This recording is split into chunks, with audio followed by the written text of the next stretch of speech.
Alright, so today's Yu-Gi-Oh! Review is going to be performed by me, Virtual AJ, because real AJ got one of his teeth extracted and his face is all swollen and gross. Thankfully, I have exactly the same brain patterns as him, so all of my opinions are exactly what his would be. See, isn't that a little more fun than just saying I had to use the avatar today?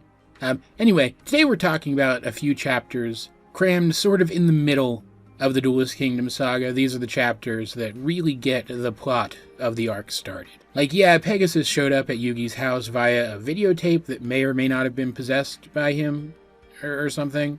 And we know he wants Yugi to participate in this tournament, but ever since then it's just been duels. There have been some pretty good duels, as well as some duels that I would have preferred they handled differently, but it's just been duels. And like world building and stuff too, but just duels. There hasn't been a lot of plot. The 4 chapters we're talking about today, though, the Thief, the Messenger from Hell, the Cards Bare Their Teeth, and the Legendary Dragon, finally give us the exposition we needed to know what's going on here. And real quick, before I start the review proper, I want to give a thanks to, I'm assuming this is pronounced Rack Maverick, if it's not I apologize, who may or may not still be a member of my Discord. I honestly don't know. I still don't spend nearly as much time on the Discord as I'd like to. Frickin' forever ago, when I was first planning how I was going to handle the Duelist Kingdom arc reviews, when I wasn't able to find good scans of a lot of the Duelist Kingdom arc, they took the time to upload high-quality scans of the entire arc to a Google Drive folder for me to download, most of which, in fact, pretty much all of the scans from this point forward are going to be this, most of which are incredible full-color scans. Like, this review series still would have continued without them, but it would have continued at a far lesser quality, and I really appreciate it. Anyway, these chapters start out with the gang parting ways with, what's his name in this version? Kajiki? Mako Tsunami. They're parting ways with Mako Tsunami. And they bump into this child-grabbing guy, grabbing a child to take him off the island because he lost his star chips, but he swears up and down that his star chips were stolen by some bandana-wearing thief. Shinochi makes a man's promise that he'll get the star chips back as long as the guy doesn't just kick the kid off the island right now. Of course, this guy's a villain, so he doesn't keep his end of it. But he and the others go looking for the thief to try to get this guy's star chips back. And like Shinochi's not being entirely altruistic, he's going to charge the guy half of his star chips. Not that the others would have actually let him do that, but that's beside the point. These guys are the heroes, and they do believe in, fairness above most things. And it's not fair to kick this guy off the island just because he got his star chips stolen. Like, I agree with this sentiment. I probably would have done the same thing in their position. Aside from stealing half the kid's star chips as payment, I wouldn't have done that. Probably. Turns out, though, the thief finds them and challenges Yugi, specifically to a duel, using the star chips that he stole from other players to bet against Yugi's star chips. And they trade a couple of blows, but it's clear that the cards that he also seemingly stole from another participant just aren't strong enough to challenge Yugi. Like, I think the anime implies a little bit more that it's because Mokuba doesn't know the cards, he doesn't really know how to use them, but they're just not very good cards in general. Like, they're cool ones, I like their designs, but they're bad vanilla monsters. Even worse than the average bad vanilla monster in Yugi's deck. So when Bandana Kid realizes that he can't defeat Yugi in a straight duel, he tries to steal Yugi's star chips and gets away with 2 of them, almost, but they manage to stop him, revealing him to be Mokuba Kaiba, Seto's little brother. And it's during this duel in the anime adaptation that starts to really show some of the seams between this and the adaptation, because this duel is absolutely nonsensical in the anime. Like, I don't know if maybe they were just producing this season of the anime as this arc was being released in the manga in Japan. I didn't think it was still being released. I thought it had been released, at least up to this point, by the time they started making the anime.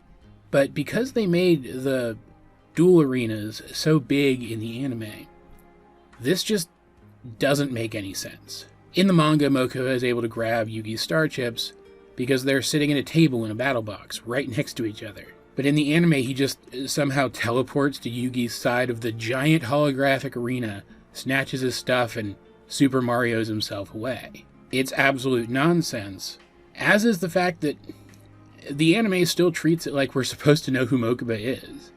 Remember, in the manga, we know Mokuba. He's interacted with these characters before. He even kind of considers himself a friend of theirs. But in the anime, we've seen him exactly once, when he showed up for a brief cameo as Seto was losing his duel against Yugi in the first episode. It is absolutely dumb, and one of the reasons why, for all the things I like about the anime, there are some aspects of the manga that are just better. But this leads into him talking with the gang and explaining things to them a bit. It turns out that Pegasus's corporation, Industrial Illusions, has been working with Kaiba Corporation for a while.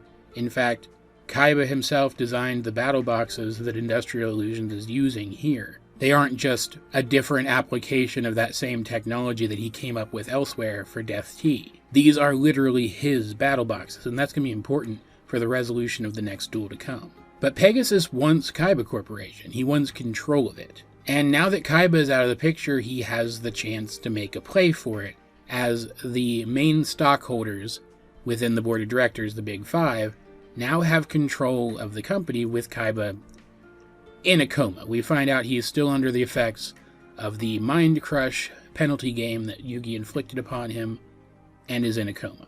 But the Big Five insist that their image as a gaming company depends on Kaiba's status as the #1 gamer in Japan. So, Pegasus must avenge Kaiba if he wants to buy the company.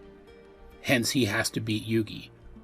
Or a representative of him does. Hence why Pegasus invited Yugi to the island, so that he can introduce assassins, not literal ones, but player killers, into the tournament. Have one of them beat Yugi once he's accrued some clout, and it'll be as if Pegasus beat him and the Big Five will sell the company to them.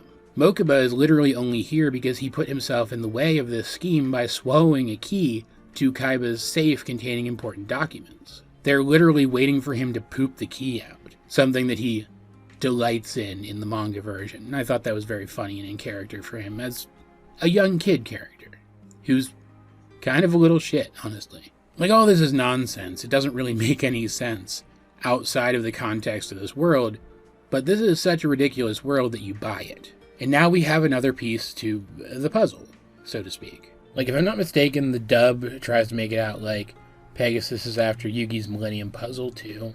But even if it hadn't, I would have assumed that, since it just seems like everything's about the Millennium items. But what Pegasus actually wants is Kaiba's company. And Yugi just happens to be part of his method of acquiring it, which is so much more interesting. Also, Pegasus had some stake in the creation of the battle boxes. It's possible that he only helped fund their development so that he could enact this scheme, but that doesn't really make sense because Kaiba wasn't in a coma yet then. So he wouldn't have known that he needed to do this. But it's also been kind of implied that maybe he can see the future with his Millennium item. He can't. But we think maybe he can, so maybe he did know this was going to happen. Like, there's obviously still questions here that need to be answered, but we at least know what questions to ask now, where we didn't before. Unfortunately, though, as all this is happening, that child-grabbing guy shows up again, looking to grab Mokuba this time. He really wants to get his money's worth out of those child-grabbing classes, and refuses to let Mokuba give the star chips back to Yugi, since star chips can only change hands legally in a duel. So Yugi must duel a representative of Industrial Illusions who is also taking part in the tournament, one of those player killers that I mentioned a minute ago. A ventriloquist holding a Kaiba doll, which claims to be Kaiba's vengeful spirit, his grudge against Yugi for defeating him. And if I'm not mistaken, the anime plays this straight and makes this, like, actually the dark part of Kaiba that Yugi shattered with the Mind Crush? And maybe that was the implication here, too? That this really was supposed to be Kaiba channeled into the doll? But I think it's far more likely in the context of these chapters that it's just the ventriloquist playing a role. Unfortunately for Yugi, though, this isn't all an act. Like, yeah, they're trying to put him off his game by showing him this really frickin' creepy thing, but that child-grabbing guy, turns out he also worked for Kaiba. He was a spy for Industrial Illusions, and during his time at Kaiba's mansion while Kaiba was in the coma, he was able to steal Kaiba's deck, containing the only 3 Blue Eyes White Dragon cards. This catches Yugi completely off guard, because while the ventriloquist's first play is one of Kaiba's monsters, it's one that somebody else could have gotten. Like, it's implied to be a pretty rare card in universe. It's not really, but it's implied to be rare card in universe, so it would have been hard for them. But I mean, this is Pegasus, he's rich, he could have gotten one. But he can't get another Blue Eyes White Dragon. Unless he printed one. I mean, it's not like he makes the game or anything, though. No, but seriously, Yugi doesn't expect this guy to have blue eyes, so he's caught off guard when it's summoned. And then he's caught off guard again when the ventriloquist uses a card that remains on the field and stops Yugi from playing defensive monsters. And like, I've encountered people who complain about these chapters because Yugi talks several times about how Kaiba is the best duelist he's ever played against, and yet the only thing that Kaiba's ever really done is just play big monsters and beat his opponent down with them. But the fact that Kaiba has this stop defense card in his deck proves that he is thinking tactically by running only boss monsters. Like, it speaks to the imbalance of this game that you can run a deck that's almost entirely high-level, high-attack monsters, since this is before tribute summoning was a thing and there's no, like, mana or anything either to prevent you from playing those cards immediately. But it is still a viable strategy at this point in time in universe. And because Yugi wasn't expecting it, he doesn't really have anything to use against the Blue Eyes White Dragon. He's kind of fumbling. He manages to take one down with a trap card combination, but when the ventriloquist draws the next one immediately, there's nothing he can do. But prior to this duel, Yugi and his friends were able to convince Mokuba to believe in Yugi, to believe that Yugi will defeat Pegasus and foil Pegasus's plans. And throughout this duel, Yugi has been insisting that ventriloquist dummy cannot be Kaiba, because he believes in Kaiba. He believes that Kaiba will wake up a better man than he was before. And that belief pays off. When that second Blue Eyes White Dragon is summoned, it resonates with Kaiba, and he finally wakes up his true self. And the dragon disintegrates. Because it answers to Kaiba's will. Now that Kaiba is conscious again, it won't fight. Or at least that's the implication, and I have a theory about why specifically this might have happened that I'll talk about in a minute. So that's 2 blue eyes down. Right now Yugi has control of the field, but he also can't play monsters in defense mode. His opponent can. Shaken as he is, even dropping his dummy and mostly foregoing the Kaiba act from this point forward, the ventriloquist still knows that all he has to do is play defensive walls until he draws the next blue eyes, and then he should be able to win. But Yugi continues to summon monsters onto the field, and even sets a card. He lets the ventriloquist think that he's bet everything on that card, the trap card Mirror Force. So, when the ventriloquist summons the other blue eyes, and manages to nullify Mirror Force after it attacks, he thinks that he's foiled Yugi's plan. Sure, he didn't manage to defeat Yugi yet, but he will next turn. For sure, there's nothing Yugi can do at this point, seemingly. But Yugi's real plan was something different. He plays his Monster Reborn card to summon back the second Blue Eyes White Dragon, the one that destroyed itself, and then uses the ability of the Mystical Elf, an ability that she does not have in the real game, sadly, to combine her attack with Blue Eyes and overwhelm the ventriloquist's third Blue Eyes and defeat him. While this was happening, unfortunately, a child grabber guy managed to get away with Mokuba, but Yugi comes out of this now with 6 star chips when he had only 5 before.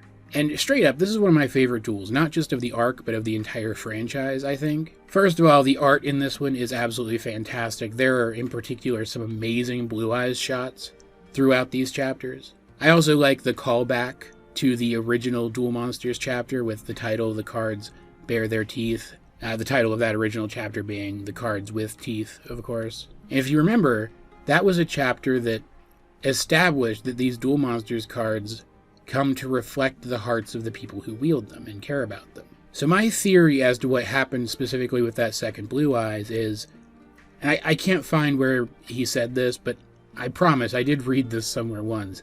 Apparently Kazuki Takahashi has talked about the fact that the 4 Blue Eyes in existence reflect the hearts of 4 people. One of them is Yugi's grandpa or Yugi's grandpa's friend who gave him the card, one or the other, it's not really clear. But the other 3 are Kasara, the girl who was the originator of the Blue Eyes White Dragon in the past, and we'll get to that eventually. One of them is the priest Seto, Kaiba's ancestor from ancient Egypt, and one of them is Kaiba himself. I think that that second Blue Eyes White Dragon was literally Kaiba's heart in card form, the one that reflects his soul, and that's why Yugi's continued belief in Kaiba resonated with it and reached Kaiba himself and caused him to finally wake up. leading to, we see at the very end of the fourth of these chapters, he's heading towards Pegasus Island himself to try to handle things for himself. And if that's true, if my theory is correct, then that means that when Yugi resurrected that Blue Eyes, and it's standing there over his shoulder, fighting by his side, that's literally him and Kaiba fighting together, which is super cool.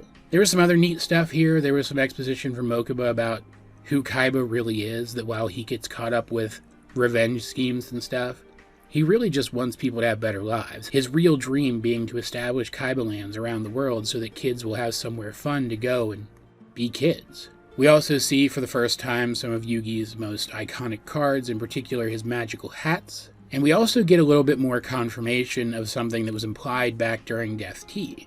After the duel is over, Yugi is able to use a penalty game on the ventriloquist to trap him in the illusion of being his own dummy, something that is truly horrifying, because ventriloquist dummies are truly horrifying. And this reinforces the idea that because Kaiba originally created the battle boxes to simulate shadow games so that he could put Yugi's grandfather through a penalty game himself by defeating him, that instigating one of these holographic duels in universe is the same thing as challenging someone to a shadow game. That if you know how to, you can impose a penalty game on the loser of any of these holographic duels. Which is a terrifying thought, but also a cool one, because it means that Kaiba effectively invented magic. Now, I do recommend 100% going and watching the anime version of this particular story, because while I do like the thing with the dragon just destroying itself as Kaiba awakens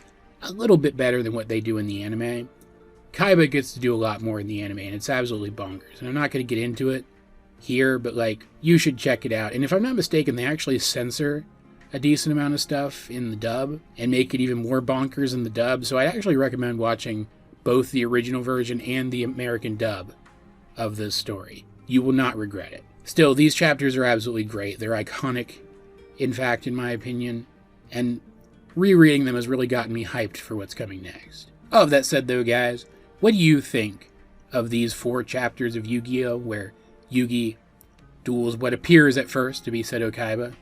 If you have read them, let's get a discussion going in the comment section down below. And while you're down there, you might as well like the video, share it with anyone else you think would enjoy my content, subscribe if you haven't. You can also check out links to my various social medias, as well as the many ways you can help out the channel. Those will be in the video description. But either way, this has been AJ22, and I will talk to you guys later.